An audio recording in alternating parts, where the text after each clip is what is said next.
Well, in roughly 45 minutes to an hour, we ought to be arriving back in the year 2022. Then we can finally look into deactivating those murderous robots and reclaiming our secret laboratory that definitely isn't on the moon, so stop asking about it. This is Vaguely Scientific.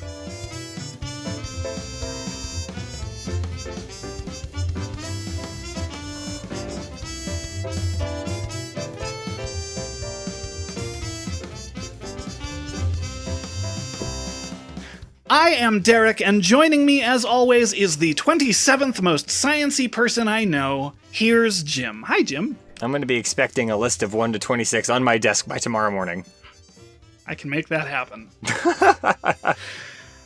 And we last saw this week's guest back in the pirate colony of Libertalia in the 1600s, so good to have you back, Chris. Good to be back. It was a touch and go there for a little while. Sure. On the other hand, now I have a bunch of cutlasses and muskets we can use to reclaim that laboratory that nobody knows anything about. Yeah, that alleged. The alleged laboratory, yeah. Well, in the meantime, this is a show where we attempt to answer the most ridiculous audience-submitted questions in a manner that we like to call vaguely scientific. But before we get into doing all that, it's time for the fun science fact of the day. Jim? Okay. I picked this one because it's something that I think a lot of people know exists, but maybe they don't know the reason it exists. And our fact today is that Tornado Alley is the area in the central United States that has a disproportionately large number of tornadoes every year. And the reason that they happen there is because you have warm, moist air coming up from the Gulf of Mexico, and you have cool air coming down from Canada. And when the warm air and the cool air mix together, you get really bad thunderstorms, and those thunderstorms tend to produce tornadoes. So I think that's kind of cool. Also kind of dangerous, but yes. And that just spans like the whole center of the United States. Is that right? Yeah, it's like from Texas to like the Dakotas, and then like there's Missouri in there. Some people say that like the Southeast is sort of part of Tornado Alley. I've heard that it gets, some people get it as far as Ohio. Yeah. There's not like a boundary. It's sort of like a nebulous, amorphous blob of tornadoes. Very safe. And probably going to get worse with climate change. Yeah. It apparently is actually moving north into Canada now, I have heard. So good point. Good. Get it out of here.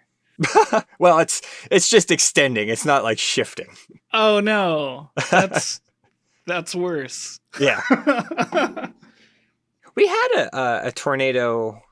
When was that? It wasn't like here, but maybe it was 2021, like in South. Last year, I think, maybe like South Hills area or something like that. Oh, I might have hallucinated. I remember that. I vaguely recall something like that, but I mean, Tornado Alley gets tornadoes like all the time. Here it's big news. There, it's just like, oh, it's time for the 4 o'clock. Right. Yep. Yeah. Here you remember it. In Tornado Alley, it's Tuesday. Yeah. It's Tornado Tuesday. Remember the earthquake from 10 years ago? Oh, yeah. I do not. Interesting. Yeah, that was, oh boy, it must have been like 2010 or something. Yeah, it was 2011. Okay. Because I was working at JBF. Oh, okay. And that was the year I was working there, because I was only there a year because it kind of folded. Oh, geez. That's right, yeah. And, I definitely remember that. Got hit with a bit of vertigo right before it happened. So I was driving when it happened, so I missed it altogether. Oof. I apparently just didn't remember that it happened, so. Well, I'll get the next one. He'll get the next one. Well, speaking of the next one, why don't we move on to our next question, which is actually our first question for this week. But this is the 101st episode, so it's still the next question. Yep. Yeah. Question 1 this week is, how would technology be different if humanity had telekinetic powers? Has anyone else ever seen The Cat from Outer Space? No. That sounds very familiar. Yeah. It's a really old Disney movie. I think it was from the 60s. It was like a live action. Had Ken Berry and Sandy Duncan, a couple other people. The general from MASH was in it. It's pretty funny. I actually think it's quite funny, but it's about a cat from outer space. And he communicates and can move things with this special technological collar that he has. So it gives him telekinesis and telepathy. And I just wanted to mention that because it reminded me of this question. It doesn't really answer it. I just like talking about the cat from outer space. It's a cute movie. That's a totally valid reason to bring it up. Honestly, I kind of want to put a definition out here because there are people who get telekinesis and telepathy confused. So let's get that done first. So according to the American Heritage Dictionary of the English Language, 5th edition, there are a couple different definitions. The supposed inducement of movement of an object by mental or spiritual power. 2, movement of or motion in an object, animate or inanimate, produced without contact with the body producing the motion. The ability to move objects by means of thought alone without physical means. So that's what we're dealing with here. And my first thought about all this is, okay, can you move yourself? I was thinking that. because if you can, transportation technology changes greatly. Yeah. If you don't need cars or buses or trains, then that not only gets rid of those things, but it also changes the way that we build cities. Yeah. What do you think? Do you think we'd spread out more, or do you think we'd do more vertical integration? It really depends on how much power you have, I think. That's true. I have a lot of follow-up questions for this that kind of hit on that note. Because so I'm looking at things that are kind of popular today, like Stranger Things and Star Wars, where Star Wars that has the Force, but it's telekinesis. I mean, we've established the definition of moving things without touching it, right? Exactly. It has other aspects too, though. Important to remember. Yeah, but specifically the application of the Force to be telekinetic. Yeah. And then Stranger Things is pretty popular right now, and these things always kind of depict moving things with your mind as like a real challenge for the person doing it. In Star Wars, it's like, Luke struggles to pull the lightsaber to him, and in Stranger Things, all the psychic people end up like kind of having to really tense up all their muscles, and their noses start bleeding, and it's gross and uncomfortable looking. And yeah, I was about to say, I remember the characters with nosebleeds, so it must be a strain on them. Yeah, and so like and those are usually like very minor things, and it reminded me of the John Travolta movie Phenomenon. I knew it. In which he kind of describes his telekinetic ability as like creating this bond between himself and inanimate objects, but even so, it's kind of just like a gentle nudge, and he can do very simple things. And so I'm kind of thinking telekinesis, essentially, like, spoilers here, telekinesis is basically something that isn't possible in any way that we can imagine right now. Like, yeah. So with it being entirely fictional, we can make up our own rules. And so I want to know, if you have telekinetic powers, how much can you lift with them? Well, that was a thing I was thinking about as well. But I do want to mention, in Star Wars, they don't have the ability to fly using the Force, at least not that I can recall. But they can do Force jumps, where they can actually use the Force to help make them jump higher. And they do that in episode 1, and I think Luke does it at the episode 6. So that's a thing to keep in mind when it comes to the Force. But kind of like in line with what you had just asked, the Force is not strong enough that you can exert it in such a way that you can just fly outright. At least not to my knowledge. There might be some things in some novels that I'm not acquainted with. Yeah, and some of those novels might no longer be canon. Thanks, Disney. That's true, too. I don't care what's canon. Canon's whatever you want it to be. Yeah. Okay, fair enough. Like Doctor Who. If you like it, then it can be canon. If you don't like it, ignore it. It's fine. Yeah. Sorry for the rant. So there's a comic book I read before, which it's a run of Cable and Deadpool from Marvel Comics. Okay. In which they do something. So for those of you who don't know, Cable is supposed to be like the most powerful psychic in the world because he's a descendant of Jean Grey. I'm oversimplifying it. He's a multiple generational clone, and there's a lot of weird stuff going on. It's comics. It's comics. Of course there's weird stuff going on. But ultimately, the point is he's the most powerful mutant. And so they've infected him with this virus that suppresses his mutant abilities. And in this run of the comics, Cable and Deadpool, they've cured him of this disease. And he's basically, he's a telepath as well as telekinetic, but they demonstrate that he's so powerful that he has this like surplus of psychic energy, and he's sitting in like a skyscraper, and he uses his psychic ability to piece by piece take the entire building apart and put it back together just because he needs something to do.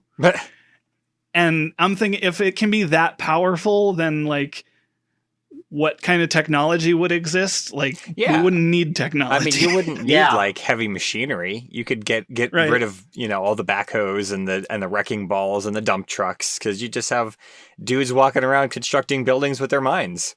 Yeah. That would be kind of awesome, not gonna lie. Yeah. Although you do still need to have like engineers that plan out things, because you can't just have some person just, assembling a building and they forget to put in plumbing or something. You need a supervisor to tell you, because like, I don't know how drywall works. I know it's on my walls and I know you hammer it but there's like special drywall tools so you don't punch through it. And like, I don't know how to wire up a light, so I wouldn't use my psychic powers to do that. That would be a mistake. So here's something that I just thought of, is that technology might, if the entire human race had telekinetic powers, we might have developed technology to like fix the problems caused by the people who don't know how to do stuff, right? Not everybody's going to be an engineer. Right. Okay. So I'm thinking that you would have to, like, I don't know how this would work, because obviously we don't live in a world where everybody has telekinetic powers, but like there'd be, maybe it would just be more jobs. There would be like telekinetic cleanup crews all over the place. Oh, that would be interesting. Like street sweepers, except instead of big machines with brushes, it would just be, Tim going around levitating everything into trash cans. Yeah. That kind of leads to, let's go to the opposite of the end of the scale. Let's go to the fine grain stuff. I'm talking stuff like microsurgery. Oh, okay. Mm-hmm. If you could do that telekinetically, because let's think about that a minute. Like, how precise can you get? Yes.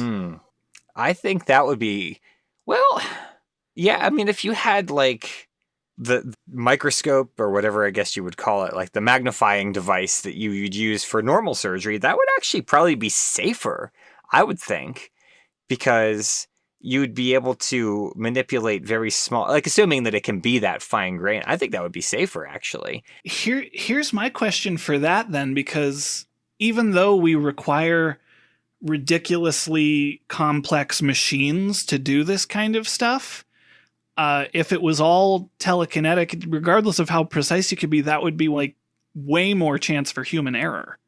Oh, true. Yeah. So not only how powerful are these telekinetic abilities, but like how much control over them do we have?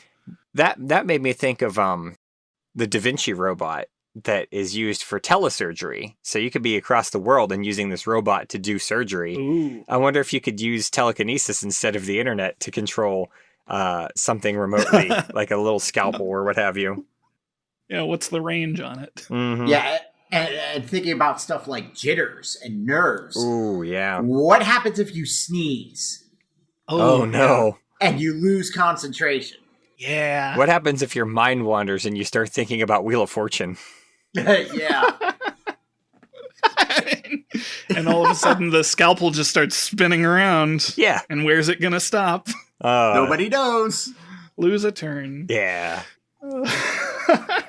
I would think that there would be a lot of regulation about certain jobs like that then. Maybe like you wouldn't be allowed to do surgery with telekinesis, or at least maybe they would restrict the kinds of surgery you could do or things like that, just so that they would prevent. Well, I guess it also depends on like how wonky your telekinesis can get. Like if you lose focus, does it just start going haywire? Yeah. We also mentioned, I think when we talked about invisible people, the difference between if the entire population suddenly developed telekinetic abilities versus if we evolved with them. Ah, I see what you mean. Yeah. Okay. Because like all these problems we're seeing are coming from our perspectives of we can't imagine a world like this. But it could very well be that if everybody in every member of the human race just had telekinetic abilities for hundreds and hundreds of years, like we might be used to it. It might be like second nature to us at this point. Oh, yeah, yeah. Especially since people tend to fear the unknown. If telekinesis is suddenly introduced, oh yeah, there are going to be people panicking in the streets. Oh, absolutely. Yeah. And then you start getting into regulations and, well, okay, dipping into telepathy for a moment, I'm thinking Babylon 5 Psycore. If either of you have watched Babylon 5? I have not, actually. I've heard it. I've heard of it. Okay. So in Babylon 5, there is a group called the Psycore, which takes in telepaths, and they're not nice. Like, they were compared to fascists. Ah, I see. Well, there you go. Yeah. And telepathy is something that is very much feared in that universe. You either join the Psycore or you take drugs to suppress your abilities. Oh, jeez. And those drugs can do nasty things to you. Wow. So do you get something similar with telekinesis? Right. It's interesting because that made me think of just the basic premise of X-Men, where some people have powers and the rest of the world is afraid of them. And what's weird about this is we're kind of assuming everyone gets the same power set, like everyone in the world. Oh, yeah. But ultimately, some people are going to be better at it than others. I Right. guess. Telekinesis is pretty specific as to what it is and can do. Yeah. But, I mean, yeah, like you said, people have different power levels and they can be better with it. But they're ultimately able to do the same things. It's just how good are you at it? Right. And I imagine if you do a lot of practicing, you might be better at it as well. Yeah. Which leads to, like, there would definitely be new, like, sporting events developed. Ooh, yeah. I'm thinking of, like, the Avatar series. They had, like, bending sports. Telekinesis gym. Yep. The telekinesis gyms. How much you lift? Yeah. How much? Bro, do you even brain? Yeah. There is one thing. There's one more thing that I wanted to mention, and that is simply that I'm assuming you maybe can't fly with telekinesis, but you can basically control all the stuff around you. I'm thinking if you went to the grocery store, you could pick up all your groceries and just have them levitate their way back with you to your house. My favorite part about that is that I actually wrote that down too. Did you really? Well, the reason I wrote it down is so that I could end by saying, then nobody would leave their shopping carts out in the middle of the parking lot. Oh, I was thinking about taking them out of the trunk, and then you could just do one big trip instead of having to, like, try to do one trip and realize it's a mistake halfway up the steps. Yeah, carrying all those bags. Your local grocery store workers, thank you. Yeah. Yep.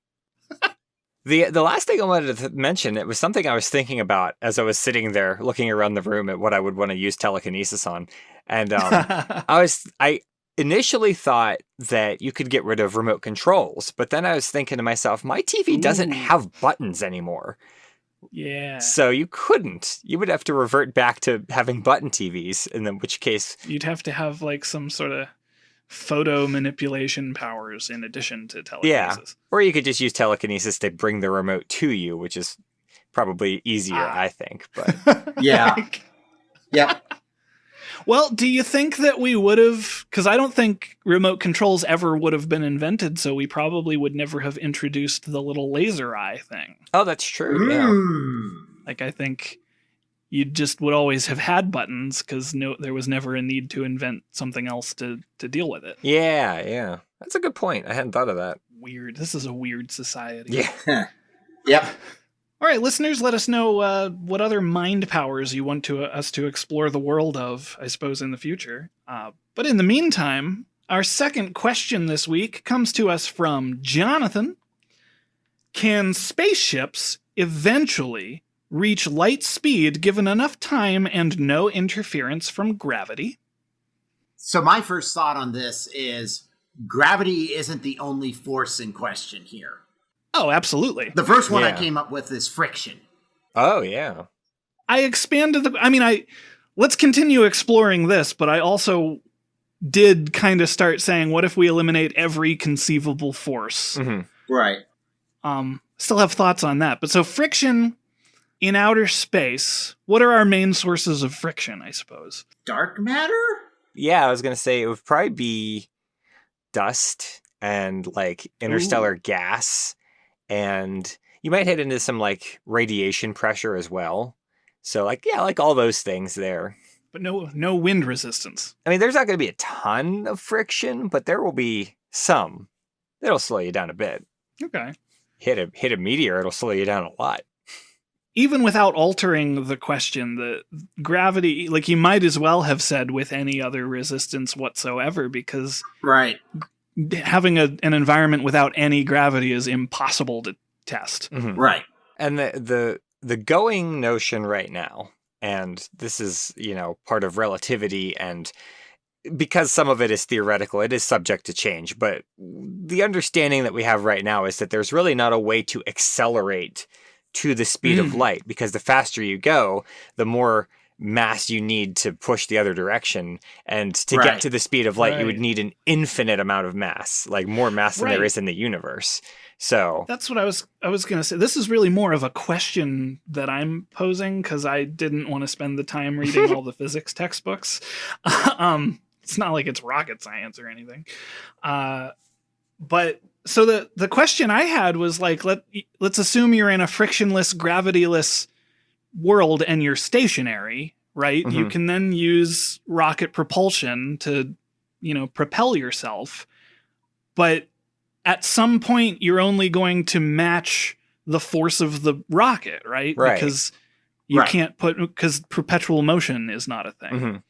Yeah, our current understanding is that something with mass cannot attain the speed of light.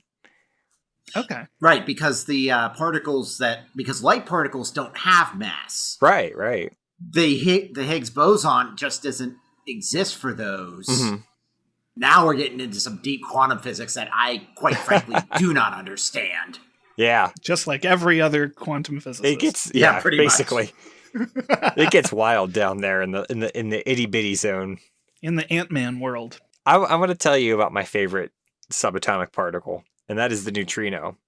And I like neutrinos. I know very little about neutrinos, but there are two things I know about neutrinos, is that they are like everywhere. Like there are an inordinate number of neutrinos out there. And B, they basically don't interact with normal matter. Like neutrinos are passing through us by the trillions every second, and they don't, like maybe one every day or two might hit into something that is in your body and bounce off.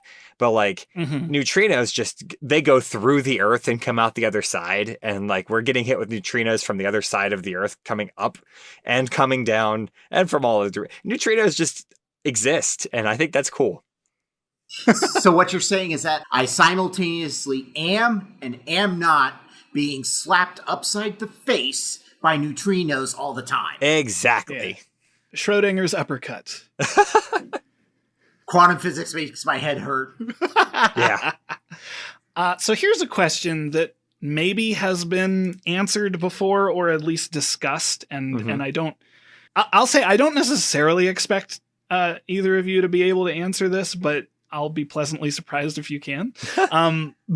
But I was wondering, so there's the whole Einstein question of if you're traveling at the speed of light and you turn on a flashlight, what would happen. But I want to even simplify that and say if you're going at, say, 100 miles an hour versus something that is stationary and both of you turn on a flashlight, is your flashlight going faster than the other flashlight? No, because relativity and time dilation. Oh, God. Oh. Yeah, right? God. I can't wrap my head around it, so I can just basically parrot what I've seen in shows and stuff, is that if you are moving, then you are slower in time than somebody that's not moving. So when you turn on your flashlight, it is leaving you at the speed of light. But someone who's not moving, you're going a little bit slower in time than they are. So from their perspective, it's not going faster. I find that frustrating. It's very frustrating. I understood about 30% of what I just said, but that's apparently how it works. So we all need to read Stephen Hawking's A Brief History of Time. Yeah. And then go, what is he saying? Yeah. What did I just read? And that's supposed to be the simplified version. Yeah. But the cool thing though is that if when we put up satellites and when we send astronauts up into the space station and what have you, time is actually moving a smidge slower for them, and this is really important for GPS satellites, which rely on accurate timing. They're moving a smidge slower in time, so we got to sync them up every once in a while. Okay, if only we could travel at the speed of light, we could probably figure it out. Because then you'd have more like practical witness accounts of it. Here's a thing I don't understand, is that apparently if you could go faster than light, that it somehow violates causality.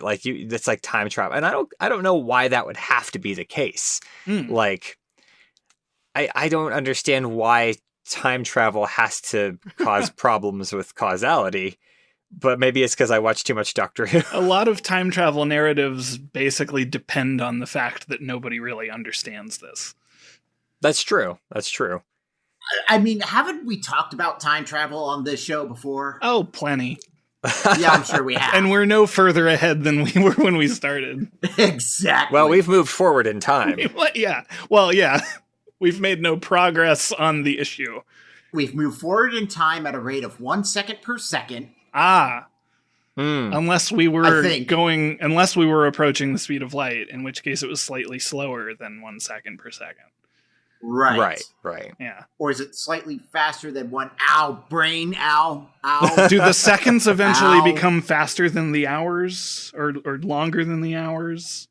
Depends. I think it depends on how much time dilates. I know that if you fall into a black hole, from the outside, it looks like you have stopped. But I guess from the inside, you just keep on going. Or, well, I guess you get torn to shreds, but your atoms keep on going. Have we ever watched anything? Like, how close have we been able to see something go into a black hole? I don't think super duper close. The problem is that we can't really see. We don't have high enough resolution to really see it. But one really cool thing that I did find out recently is apparently we actually did take a picture of the black hole at the center of our galaxy, Sagittarius A star. Oh, wow. And I didn't know that. I think that's pretty cool. And there was recently a picture taken of a black hole and it was rendered. This was big news. And because it took something like petabytes of data to process it all. Yeah. I just Google image searched Sagittarius A star, and I'm finding a bunch of things that look like Saturn, but made out of light. And I don't know if they're real. I don't know. I'm going to Google it and see what you're getting back here. Okay. I'm looking at the same thing. This is riveting podcast material. We can cut this part. Oh, wow. Okay, yeah, that is cool. Some of them just look like a neat little Photoshop thing, and I don't know, because it looks really cool. So the one that is the real image is the one that seems to be like the Wikipedia entry. Okay, the real blurry looking thing. Yeah, it looks like a donut that's blurry. Okay. A censored donut. Blurry light donut. The blurry donut. But based on the pictures we've actually gotten, the ones that kind of look like Saturn probably would be what it would look like for real. That is the accretion disk. It is the stuff that is being dragged into the black hole. Ooh. And the reason it has like that little bump on the top of it, where it looks like it's because what's happening is that the photons from the stuff behind the black hole are being pulled so hard they actually fly over it and into your eye. Interesting. Yeah, gravity lensing is weird, and I don't really understand that super well either. That should be easier to understand, but it's just a weird thing to think about. So the answer to the question, can spaceships eventually reach light speed, is basically no. Yeah. And that's pretty cut and dry. Yeah. Although, can I tell you something I looked into? Yeah. Sure. I was looking at something. I have to look at this guy's name because I wrote it down and he's French. I believe his name is Alcubierre. And he didn't invent a warp drive, but he made he came up with the idea for a warp drive. Okay. And isn't that inventing? Well, since he can't actually build it and it's maybe not even possible, I don't know if that counts. Oh, okay. But he conceptualized it. There you go. And I guess that in theory, it is something that could be built, but there are a lot of like hurdles that at our current technological level, we'd never be able to do it. But the way that it works is actually pretty much how it works in Star Trek with their warp drives, is that you are compressing the space in front of you and expanding the space behind you. So in your little warp bubble, or warp field, if you will, you are not moving faster than light. But the warp bubble, because it is manipulating space itself, is moving faster than light. So... Yeah, I looked up Star Trek warp drive too, and the explanation I found is the warp drive creates a subspace bubble. The ship is able to travel faster than light because the subspace bubble has warped not only space, but also time. Okay. Time. Yeah. That's like the throwing a baseball on a moving train kind of idea, right? Yeah, exactly.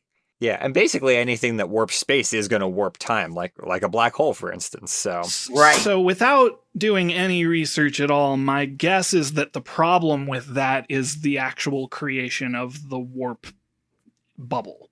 Yeah. Okay. Yeah. It's possible we may not be able to create a warp bubble that would work without basically creating a singularity and causing a black hole to form. Yeah. So it works on paper, but we'll see. There's also the whole controlling antimatter thing. Yeah. We also need to find dilithium. Yeah.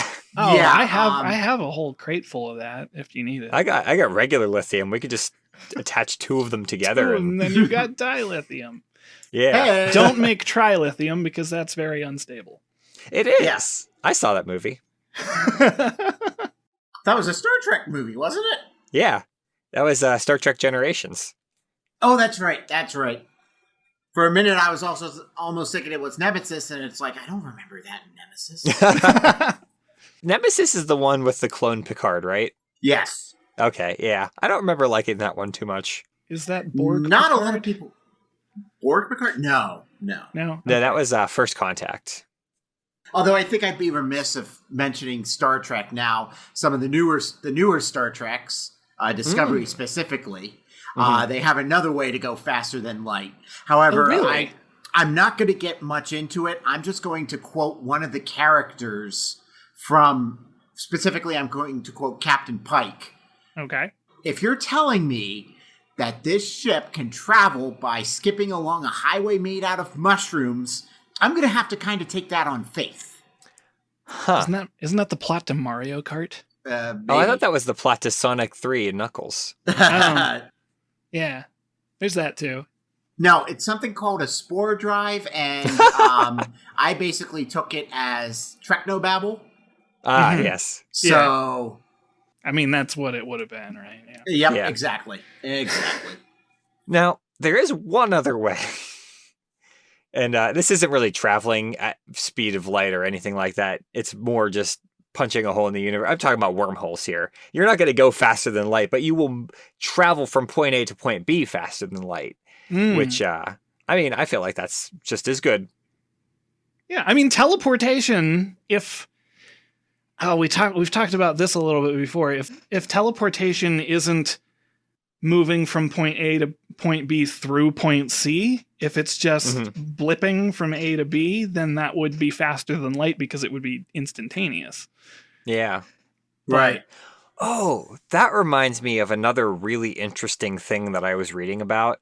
And that is that things that don't carry information can appear to move faster than light. And the example that is sort of floating around for this is that, like, as the Earth rotates, our perception of the sky is that, it's moving. And, the stars aren't actually moving faster than light. But, like, if you take any one given star and trace it across the sky, then in theory it would be like, oh, this star's moving faster than light because it's moving from the east to the west in 12 hours. And it's like, well, it's not actually doing that for real. But our point of view... Yeah. It's a weird sort of thought experiment, I think, but it's an interesting idea. You know what that makes me think of is I've seen it in a few video games, but I can't think of what it's like, of specifically what it's from. But suffice it to say, let's just use Superman as an example here. Okay. Because why not? I've seen it done where some Superman analog character needs to get from, say, Chicago to New York. And so what they do is they fly really far away from the Earth and then fly back down to the Earth where they're trying to go. And that allegedly makes them get there faster than traveling along the surface of the Earth. And I'm like, but hold on a minute, because there's vertical distance. Yeah. So, although no air resistance in space. True. So if you can get to space fast enough. Yeah. It seems like a lot of extra steps if you ask me. Yeah. I mean, we're ignoring gravity for the question, so I guess that's true. Would work. There is no gravity. You can just jump there. Seems kind of inefficient to me, though. It seems inefficient to me, and it's just, I can't think of what it's from, but I know I've seen that idea done in something.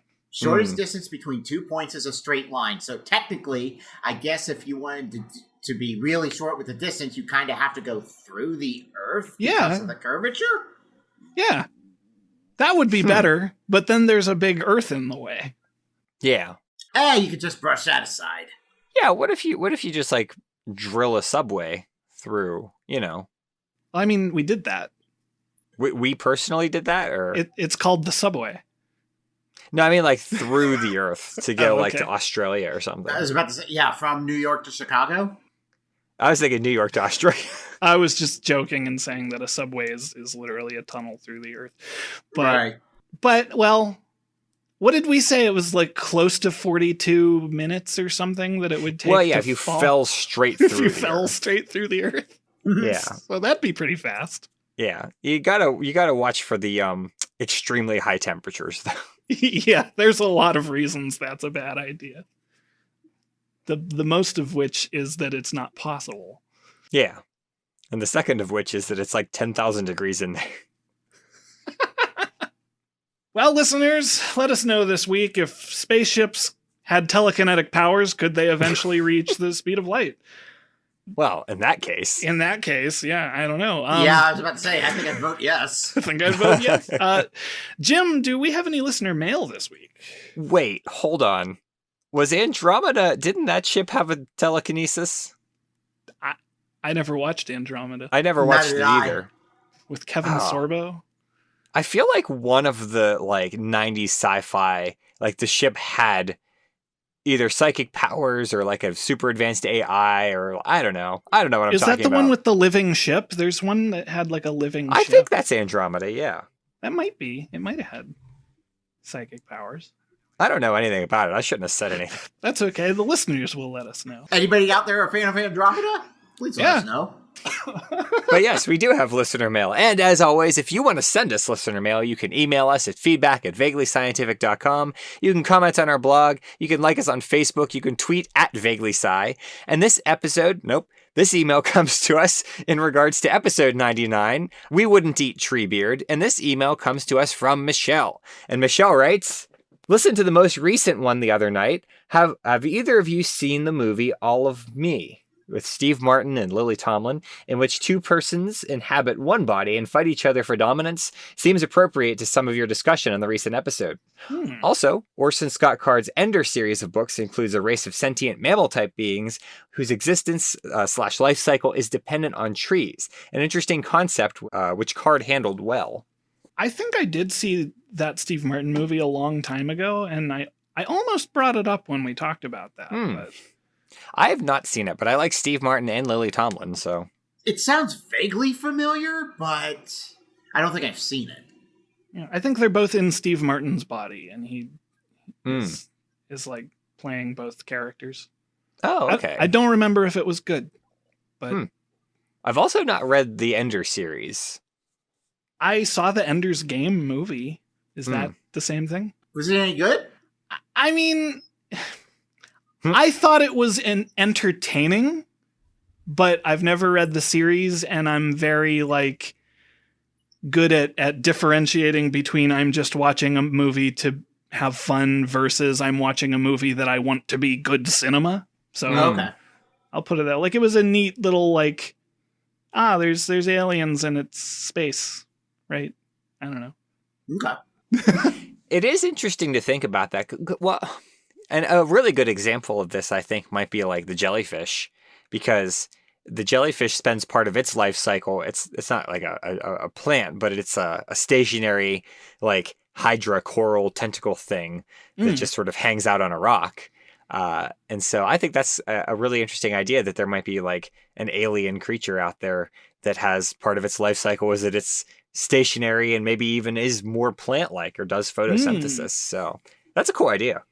This is a cool idea. I like the idea of plant-based animals. I don't know. Yeah. I watched a really interesting, like, what-if documentary kind of thing where it was about alien life on a planet that was tidally locked. And they had one of the creatures that lived on this planet was a giant... It was kind of like a giant leaf on a stalk, but it had legs. And so it could, like... move, it could compete with the other sort of tree creatures for the best light. It could take shelter if there was a solar flare. It was interesting. Weird. Yeah.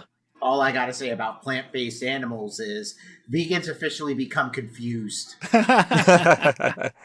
Think about it. Seems like you're just doing that on purpose now. I don't know. Maybe a little. Well, thank you very much for that email. And if you have a question that needs to be answered in a vaguely scientific manner, you can email us at questions@vaguelyscientific.com. If you want to get our episodes the minute that they're released, you can subscribe to our podcast on Apple Podcasts, Google Play, and all the other great places that podcasts like to hang out. And subscribing and leaving feedback really helps us out, and so does telling your friends. And there are now officially over 100 episodes for you to catch up on, so... Yeah. Share those around. Quite the catalog now. I think that's the point where it becomes less an archive dive and more of an archive panic. Yeah. Get to work, listeners. Yeah. Our vaguely musical intro is composed by Anthony Pizzelli, and don't forget to check out our merch store over at vaguelyscientific.threadless.com. Hey, guess what? If you follow us on those social media things, you might have noticed we got a new centaur design that Derek made. It's a guy with horses for feet. It's a person with horses for feet. Yeah. Thank you to Chris for coming back and talking about space and time and stuff. Yep, after I get back from all my confusion because of all these concepts, I think I'm making a trip to the moon with some cutlasses, and let me see what I can do about getting our base back. Nice. Yeah, we gotta work on that. Yeah. In the meantime, for Vaguely Scientific, I am Derek. I'm Jim. I'm Chris. Oh, you know what? It looks like we're here, but nobody else is. We were all supposed to converge at the same time in 2022, but, we might have accidentally sent all of our other guests to different points in history. Oh, great. Great. All right, I'll start looking for people, I guess. The moon base can wait. Toodaloo, everyone.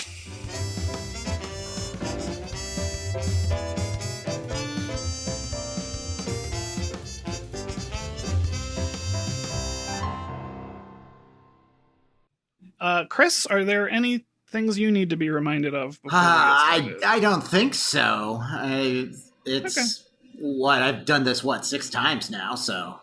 Oh yeah, but Jim and I do it every other week, so I always like to make sure. It's been a little while since I've done this. It's been a while.